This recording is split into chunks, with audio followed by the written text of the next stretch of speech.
Imran Niaz, Tuesday, March 10, 4:49 p.m., 23 hours ago. To me, in the long and dramatic history of England, few monarchs have inspired as much mystery as Edward IV.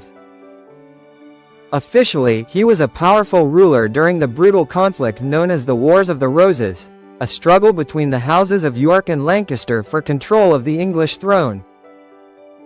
But hidden beneath the royal robes, behind the glittering court of Westminster Palace, lies a story that sounds almost unbelievable, a tale of a king who secretly lived as a commoner. This is the story of power, disguise, danger, and a ruler who walked among his people unnoticed. Edward IV was known for his height, charisma, and battlefield courage. He seized the throne in 1461 after defeating the Lancastrian forces and claimed his crown as the rightful Yorkist king. Yet his reign was far from peaceful. Betrayals brewed within his own family, alliances shifted without warning, and enemies waited patiently for weakness. In 1470, disaster struck. Edward was overthrown in a sudden rebellion led by his former ally, the powerful Earl of Warwick, often called the Kingmaker. Forced to flee England, Edward lost not only his crown but his security, status, and identity. For several months, the once mighty king lived in exile across the English Channel in the Duchy of Burgundy.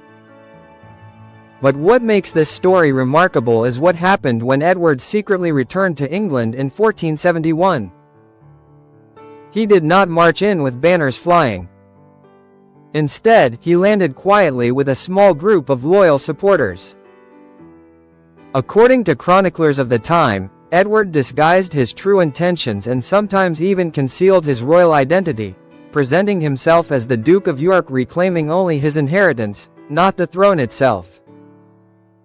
In taverns, villages, and marketplaces, he moved carefully, speaking to ordinary men, gathering support slowly.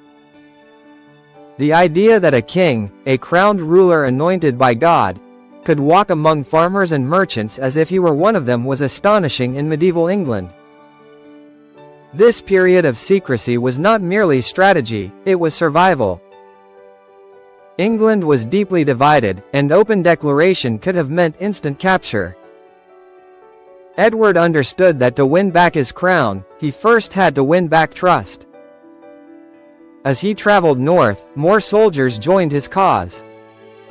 Local nobles who had once abandoned him reconsidered their loyalties.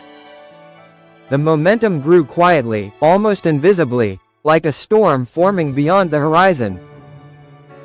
The turning point came at the decisive Battle of Barnet.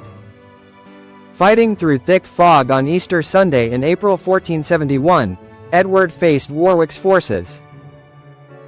It was a brutal and chaotic battle, but by the end of the day, Warwick was dead, and Edward had reclaimed his path to power.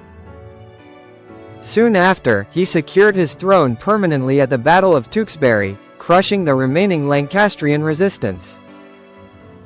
When Edward re-entered London as king once more, the transformation was complete. The common traveler was again a crowned monarch. The man who had relied on secrecy now ruled openly. His second reign proved more stable, and he focused on restoring order, strengthening trade, and rebuilding royal authority. Yet the memory of his hidden months remained, a rare moment in English history when a king experienced the vulnerability of ordinary life. What makes this story so powerful is not simply the battles or political intrigue, but the human element. Imagine a ruler raised in privilege suddenly forced to depend on secrecy and the goodwill of strangers. Imagine the tension of hiding your identity while knowing that discovery could mean execution. Edward's experience may have shaped how he ruled afterward. Some historians believe that his later interest in commerce and urban development reflected a deeper understanding of his subjects' lives. The legend of the king who secretly lived as a commoner reminds us that history is not always written in grand ceremonies or golden crowns. Sometimes it unfolds in whispered conversations, quiet roads, and uncertain nights.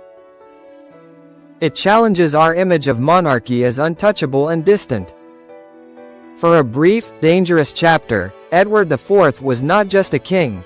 He was a fugitive, a strategist, and a man walking the same muddy roads as his people. In the end, Edward IV died peacefully in 1483, leaving behind a complicated legacy. His dramatic fall and rise demonstrated resilience, intelligence, and bold calculation. While he never truly abandoned his claim to the throne, the months he spent moving cautiously through England created one of the most fascinating chapters of medieval royal history. The story of the king who secretly lived as a commoner is not merely about disguise. It is about survival, identity, and the fragile nature of power itself. A reminder that even the highest crown can, for a moment, be hidden